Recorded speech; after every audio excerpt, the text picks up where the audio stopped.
Welcome back to Phoenix Wright versus Professor Layton.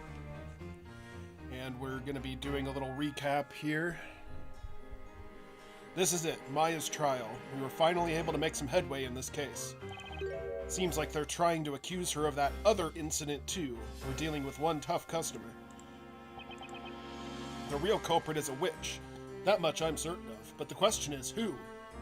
I think I know the answer. Bozella. The butler did it. Jean Grey Earl. If they think I'm going to let them take Maya, they've got another thing coming. So yeah, we called the butler, the alchemist's butler, to the stand in the last episode. So it's got to be that, young butler? I know what you're thinking. I couldn't quite believe it at first either. But the evidence and circumstances all point to the butler. He or she has to be the witch. At least, it'll be certain if the magic gem turns out to be a fake.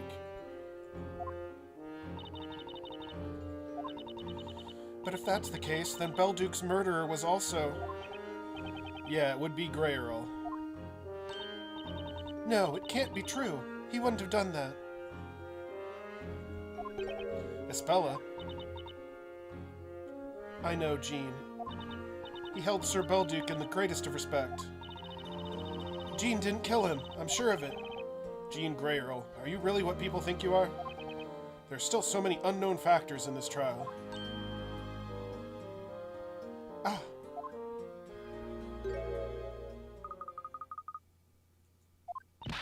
It's Luke. I'm sorry, Maya. What I did was unforgivable. What are you saying, Luke? All you did was testify about what you saw. But I should have trusted you. Well, you'll trust us now, right? Maya. Anyway, Luke, it was thanks to you that we have discovered new information. Thanks to me? Sure, you got Cracker to testify. That was a great idea. Wish I could talk to animals. Don't you too, Espella?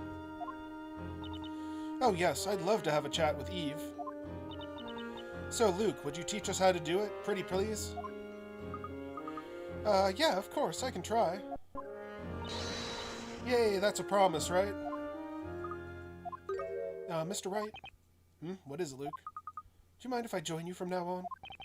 Not at all, Luke. I realized, during the trial, that in this strange town, even what you see with your own eyes may not be real. That's why I'm not giving up yet. Professor, I know he'll return. We can't give up hope. You know, that's what I've been thinking too. Really? I have a feeling he'll reappear again when we get in trouble and help us out. Because, I mean, it's the professor we're talking about here. Right. And remember what he always says. Look forward to the future. Always look on the bright side. I don't think it was the professor who said that. Defendant accused. Intermission's over. Return to the courtroom. Burrito's done. Let's go. It's time to bring this trial to a close. Oh, I have something for you, Mr. Wright. Here, please take it. It may come in handy during the trial. A letter, huh? Let's see who it's from. Wait, Newton Belduke? There are several sheets of parchment inside, but they're all blank? The professor and I got this when we went to see the storyteller. Thank you, Luke. The more info we have, the better. You're welcome.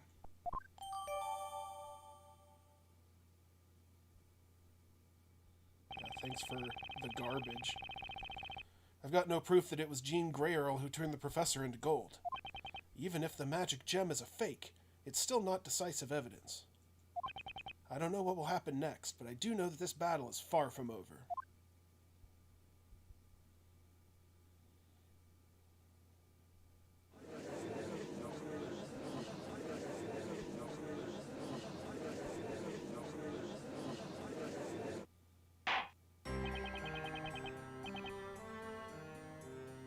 We will now resume the trial of Maya Fey.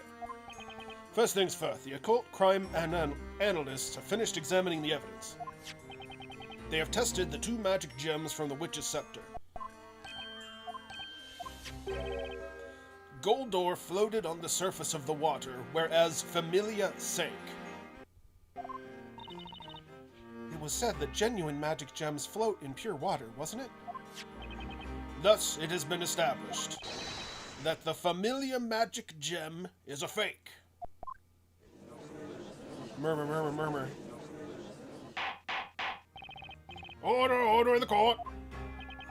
This does not prove that Goldor was used, of course. Nonetheless, the defense's theory now does seem more plausible. The court considers it worth looking into. You have no objection to that, do you, Inquisitor Barnum? No, my lord. Now then, bring in the witness.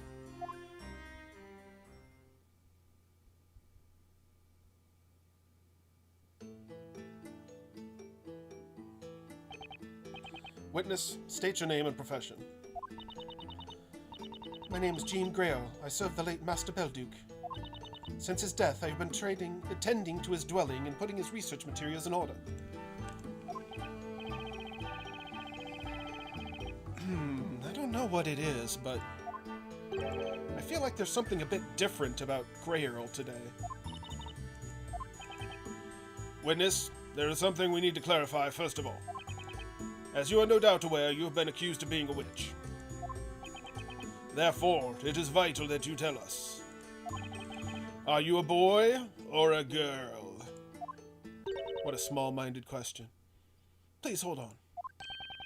Why, what is it? Excuse my rudeness, my lord, but at this time, I do not intend to answer that question. You must provide pronouns. Why do you refuse to answer, witness?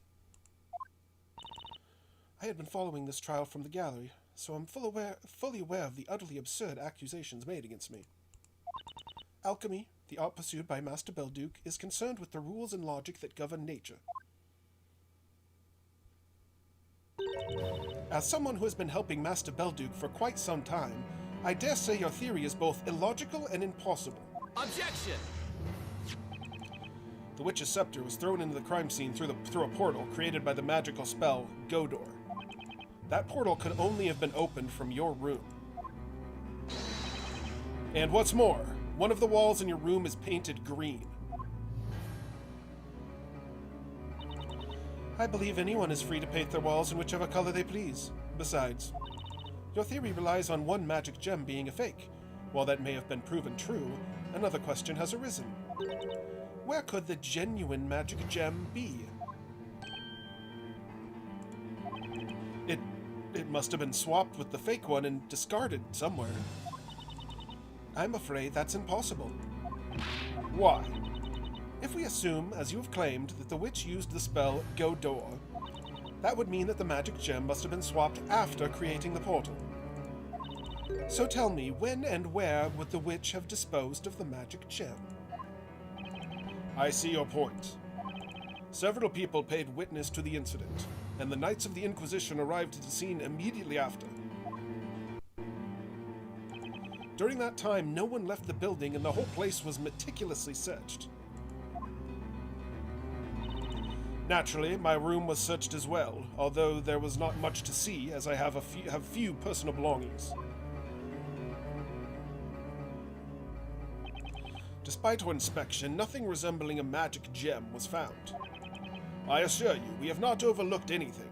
I would swear to it on my honor as a knight.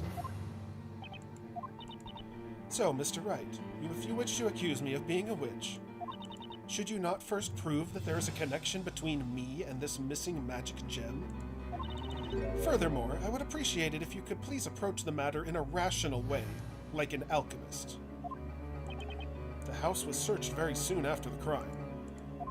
If the gem wasn't found, then it means Grey Earl hid it somewhere. Somewhere that the Knights of the Inquisition would not have looked. Where could it be? The witness has made a valid argument. How will the defense respond? The knights who searched Sir Belduke's premises weren't looking for a magic gem. That's why there's a certain place they didn't consider searching. Interesting. You really don't give up easily, do you? In that case, perhaps you could tell us all where the magic gem is.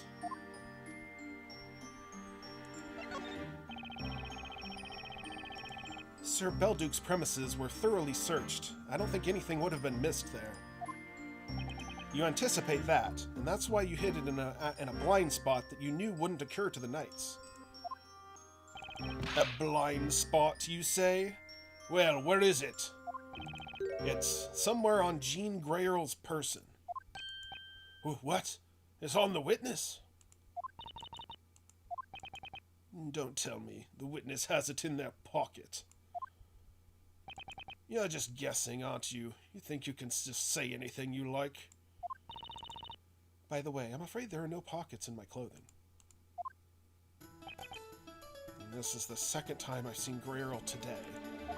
And both times, I've had a feeling something wasn't quite right. Maybe it's just me, but it could be related to the whereabouts of the magic gem.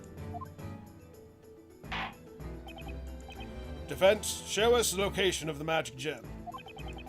Where do you think this witness hid the magic gem on the day of the crime?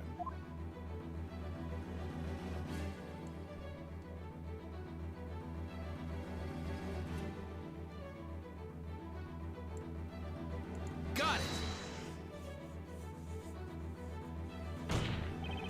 Witness, we met for the first time at Sir Belduke's premises. At that time, you had an amethyst attached to your collar.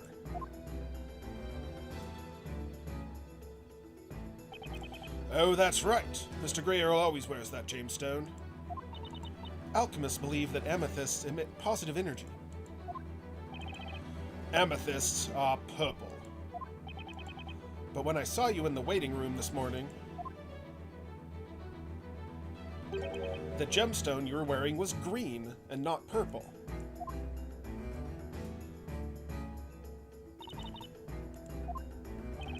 So, my question is now, where has it gone?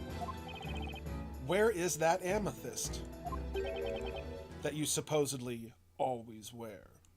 Objection! Wait just a minute. The witness wears a purple gemstone? Something amiss, Inquisitor Barnum? When we arrived at the crime scene, the witness came out to meet us. I recall the witness wearing a gemstone, but that gemstone was green.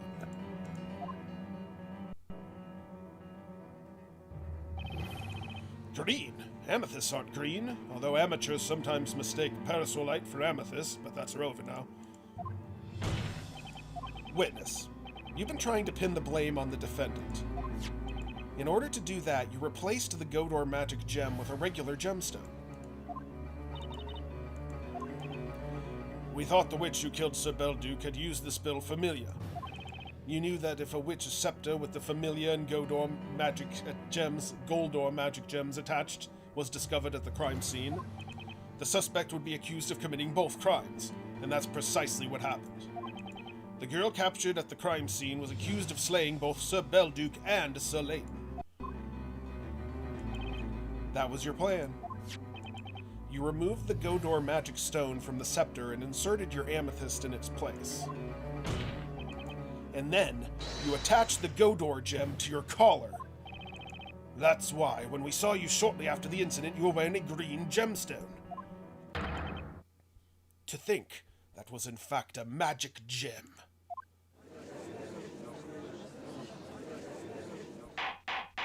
Order! Order! Witness, is that true? I can take a drink of water now.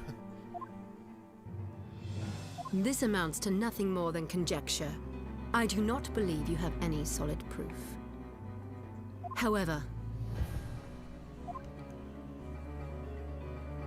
I have to concede that you have surmised a logical connection between me and the missing magic gem. Consequently, I am prepared to answer your questions. Good. I will repeat what I asked you previously. Witness, state your name, profession, and finally, your gender. My name is Jean Grail. I have been serving the late Master Belduke. As you can see, I wear a butler's outfit. But the truth is, as the defense claims, I am a girl. Even the voice changed.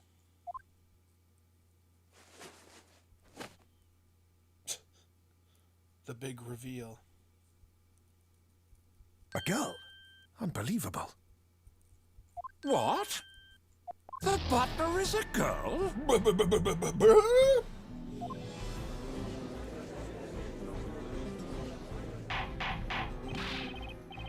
Order in the court! Jean Grail, are you declaring to this court that you are in fact female? Yes. But everyone in town was under the impression that you were a boy. Oh, did you hear that? The butler's a girl. Doesn't that make him, her, a maid? I knew there was something suspicious about him. I mean her. You know what, Wright? Think about it. It's alchemy, man. That's mighty suspicious. Just listen to them. Listen to the wild gossip and accusations. Alchemists pursue knowledge of the rules that govern nature. But to the townspeople, alchemy is no different to magic. Had they known I was a girl, they would have taken me for a witch. That's what Master Belduke was worried about. He told me it would be safer to pretend I was a boy. In other words, you disclose that you're a female, but deny that you're a witch. I would have thought that that was obvious. She knew that once her gender came into question, she wouldn't have been able to conceal it. That's why she's made this choice public. She's made this public now. It was the most rational choice for her. Inquisitor Barnum, may I ask you one question? Has all the evidence in this Golden Gentleman case already been presented? Why do you ask? As it stands, you do not have a single piece of evidence proving that I am a witch. Given the lack of pertinent evidence against me, I would like to be permitted to return to my duties. What say you, Inquisitor Barnum? It has been proven that 2 gems were swapped. However, it may also have been possible for the accused to have done so. Objection! Maya had no reason to swap the gems.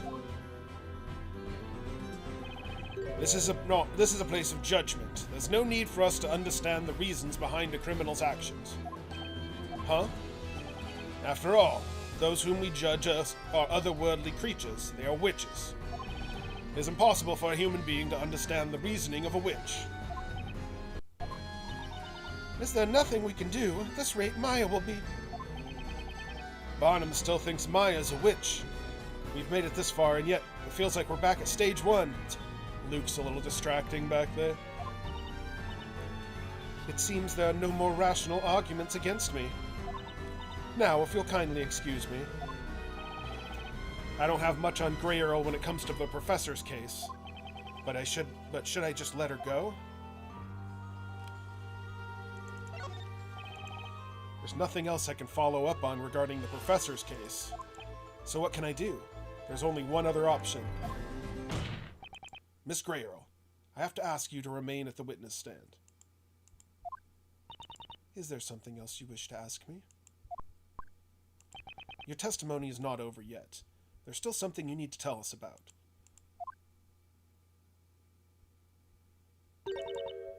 Mr. Wright, I'm afraid I cannot help you. I have told you all I could about this incident. And I'm afraid you've got the wrong idea, Miss Grey Earl.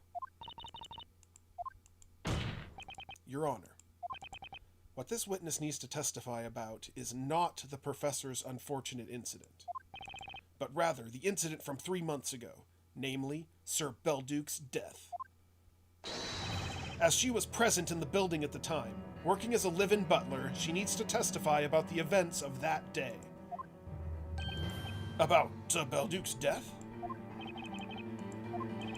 The fact that one of the magic gems was swapped leads me to a single conclusion. both crimes, the murder of Sir Belduke and the transmutation of the Professor, were the work of the same witch. The truth behind the alchemist's death may also hold the answer to this case. What's your opinion on this, Inquisitor Barnum? I'll allow you to have your way this time, Sir Blue Knight. The Inquisition has no objections. Inquisitor Zacharias Barnum, it seems like you have lost your unyielding attitude so admired by the townspeople. Here you are now, letting a novice defender lead you by the nose. It is hard to believe you have been known as the unwavering sword of justice for your unusually cool-headed judgment. You know little about me, witness. Do you think I care about defending my name? It is this town that I wish to defend. Sir Belduke's murder is the only case to have remained unsolved for so long. Jean Grail, you shall now testify about it.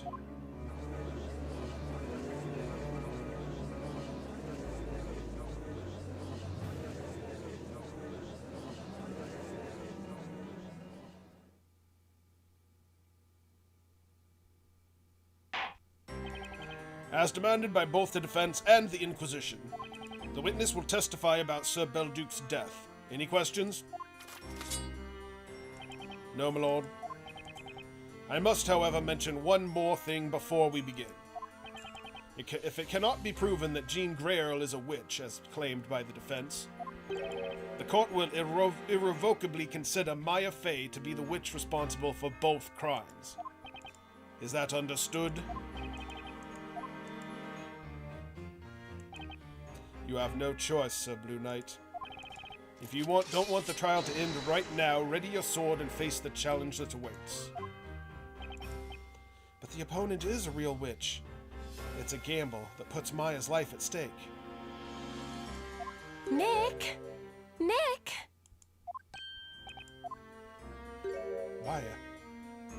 No witch is gonna outwit you in court. You're an ace attorney after all. So, let's do it! The defense accepts the conditions. Let's proceed with the trial. Inquisitor Barnum, you may begin. We shall start with a brief summary of the incident. About 3 months ago, in the dead of night, Sir Belduke the Alchemist was murdered. The crime took place in his study, just as with this incident. The room had been locked from the inside. The victim was found still seated in the chair at his desk, so we can assume he was attacked while working. There were very clear strangulation marks visible on his neck. Oh, there's something trickling down his mouth. Is that blood? Yes, most likely. The victim probably bit his tongue as he was struggling with his assailant. And you said earlier that some white powder was spilled all over the floor, correct? Yes, hence we expected to find the killer's footprints, however, there were none. The killer must have somehow approached the victim without stepping on the floor. After murdering Sir Belduke, the killer left the room without opening the door. Undoubtedly, the crime must have been committed with the use of witchcraft. The body was discovered the following morning by the butler, Miss Grail. The body was found by Grail, huh? Thank you, Inquisitor Barnum. The court illustrator's sketches will be added to the evidence.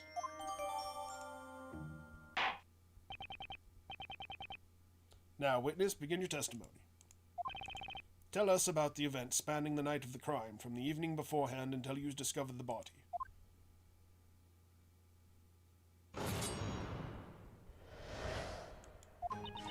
At around 1 o'clock at night, I excused myself and left Master Belduke in his study. When I called him for breakfast in the morning, he did not respond. The door to his study was locked. A neighbor had come for a visit just then, so we forced the door open together. All the potions and other concoctions from the study have been confiscated. I wonder if they're being properly stored. Potions and concoctions were confiscated. The victim was an alchemist, after all. We were hoping the items confiscated from his study could provide some clues. Besides, such things must not fall into the wrong hands. It may not be standard practice, but it was deemed necessary. The confiscated goods are stored in our secret vault. The only person with access to them is the High Inquisitor, Lady Darklaw. It has caused me great difficulty, as I have not been able to put Master's research materials in order as a result. The confiscated items shall be returned as soon as Sir Belduke's murder is resolved. I shall be looking forward to that. Defense, you may begin the interrogation.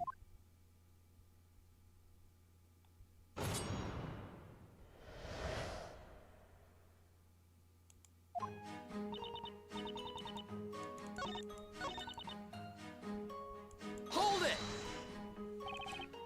Wait, you mean you broke the door? The only key to the room was in Sir Belduke's pocket. The only way to enter the study was to break the door open. And you managed to do that with the help of your neighbor who came to visit?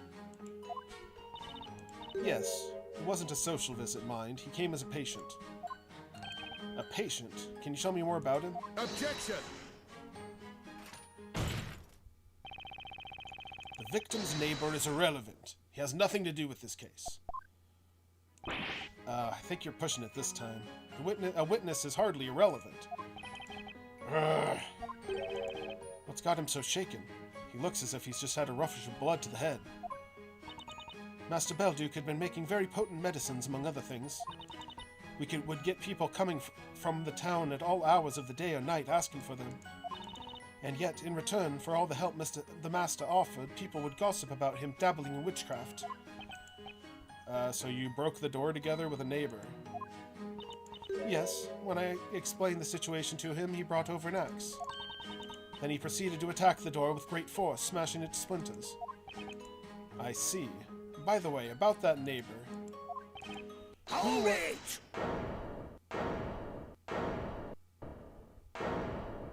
It's time for Emir's grand entrance. Did you miss me, guys? Oh no, not him again.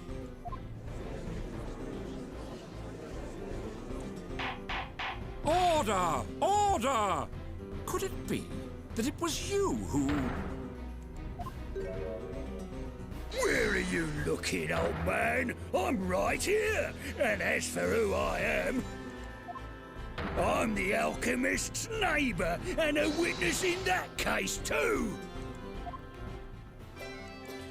Passion for justice seething within, Emir is always at a crime scene. Objection! That didn't even rhyme. I'm objecting to that. It's you! Again! Oh, you're the guy from earlier, right? Yep, that's me. Amir's the name. How you been, Bluey? Are you really the alchemist's neighbor? Seriously?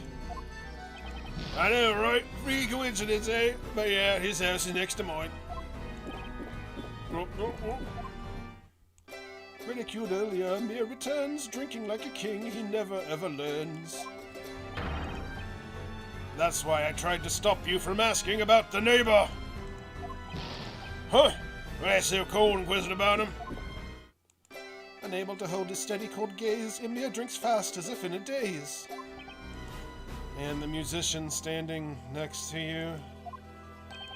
Oh yeah, this is me private bard, Birdley.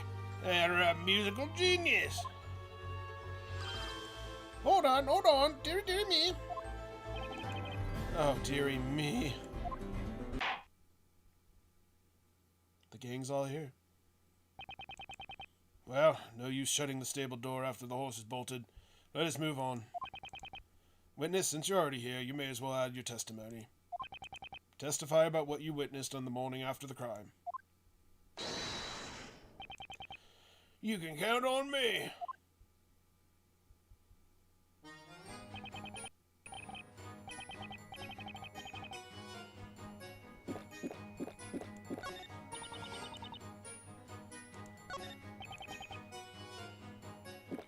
So that's the only thing that was added, huh?